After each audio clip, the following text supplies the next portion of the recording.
Hey guys, welcome back to the channel. I'm Callie, and today I want to go through some of my more recent favorite duologies. So I really like duologies because they feel like a lot less of a commitment to an entire series, but you still get all of the fun things that you want out of a series. And I think some duologies can be done really, really well. And as I've been reading more and more duologies, I've been looking at trilogies or even books series that are longer to be like, this just probably would have been better as a duology. Like, I think probably the best example I can come up with that I've from most recent is the Princess Will Save You series. It's a 3-book trilogy, and the story itself is great, but there were lull points in books 2 and 3 that probably could have been cut and just make it a duology. But these ones are some of my favorite duologies that I've read within the past year or so. So one of the more recent ones is The Wrath and the Dawn by Renee Ahdieh. Renee Ahdieh has a ton of duologies. I know her more recent series, The Beautiful, is actually now a quartet, but it originally started off as a duology. But this is her more famous series, The Wrath and the Dawn. This is a retelling of 1001 Arabian Nights. One of the stories within that book is a woman telling stories to a man who has been killing his wives at dawn. She enraptures him so much with her stories that he doesn't kill her. He keeps coming back to her every night, and she continually enraptures him in these stories. And we're following Shahrazad and Khalid within this story. I adored this book, and both books had equal weight.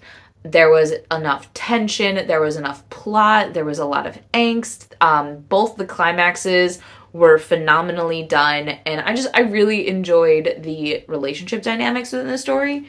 I will also say I just finished the webtoon that is based off of the book series. So good. The art style is phenomenal, and it stayed really true to the feel and the angst within the book series. Up next, I have a gladiator-based duology, which is Set Fire to the Gods by Sara, Raasch, and Kristen Simmons. This is, like I said, a gladiator style duology. In this duology, the gods are literal people, and they have arena fights with people who are their descendants and have been touched by their specific magic. So we have an Ares, we have a fire god, we have an earth there, based off of the elements. And when our fire and wind novices are pitted against each other in this huge Olympic gladiator battle, there's so many things that come into question: the actual necessity of the gods, the necessity of the gladiator battles, because there's just so many, and then they were called wars, but they weren't like real wars. I really liked how immersive the story was, and I especially loved the magic system within this story. It was really cool to see how it all worked with the descendant aspect.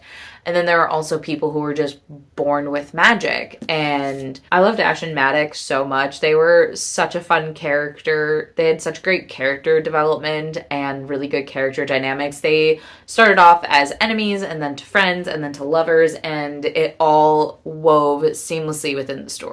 Up next, I have Crown of Coral and Pearl by Rutherford.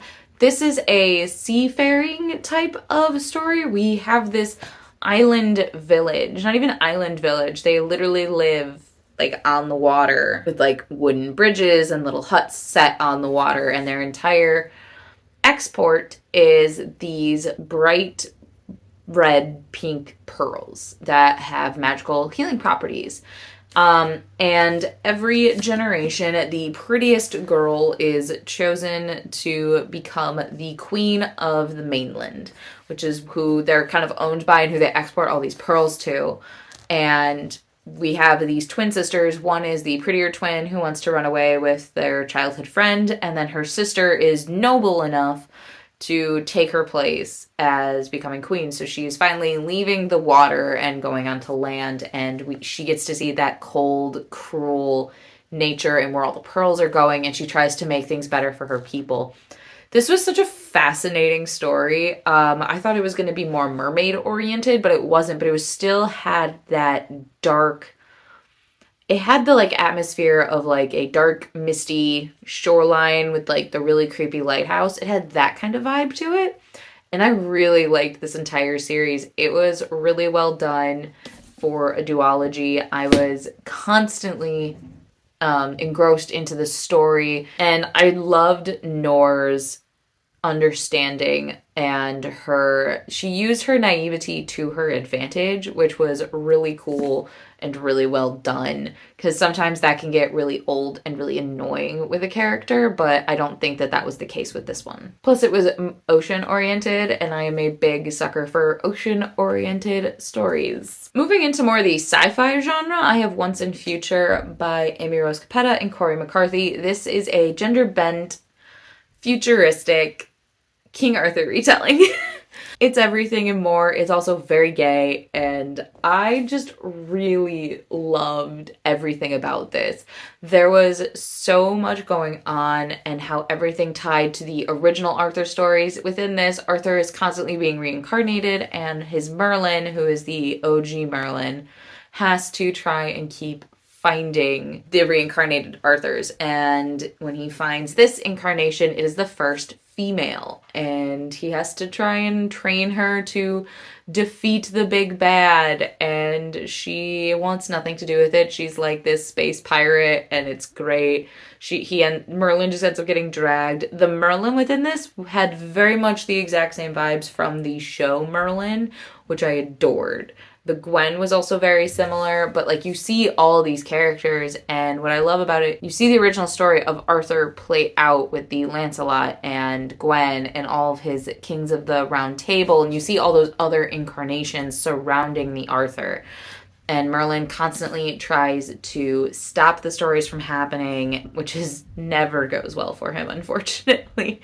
But it's all really well done and just a fun time. And it's also a very self-aware series. Very wild. It's a wild concept, but the execution is phenomenal. The last one I'm going to talk about is Raybearer by Jordan Ifueko. This has probably the best and most intricate and most interesting magic system I've ever read about. We're following this young woman who is trained by her mother to kill the Sultan. And part of becoming in the Sultan's inner circle with the magic is they are literally connected to 12 other people. Like physically, mentally, not physically connected, but very mentally connected to these other people, where they can like read each other's thoughts and communicate that way. And when they're away from their group, they start to die.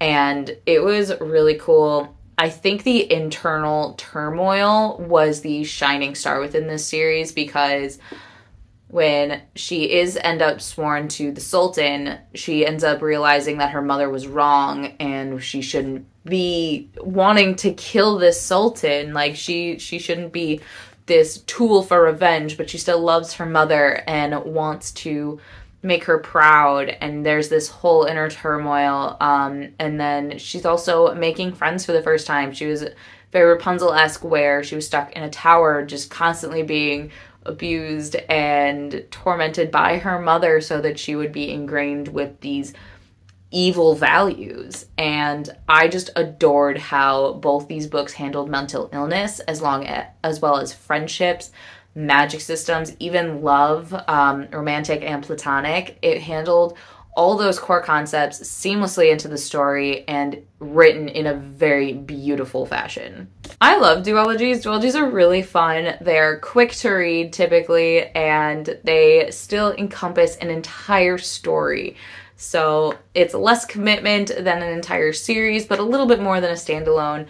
And I would recommend looking into duologies. They're really fun, and they have become more and more on trend within the book universe. So those are some of my more recent favorites. I have a ton of other favorites where I can make a whole video on just favorite duologies, favorite series. I usually do every other year or so. But that's going to be it for today's video. Please like, comment, and subscribe to our channel. We post videos every Tuesday, Thursday, with the occasional Sunday, and I'll see you guys in our next video.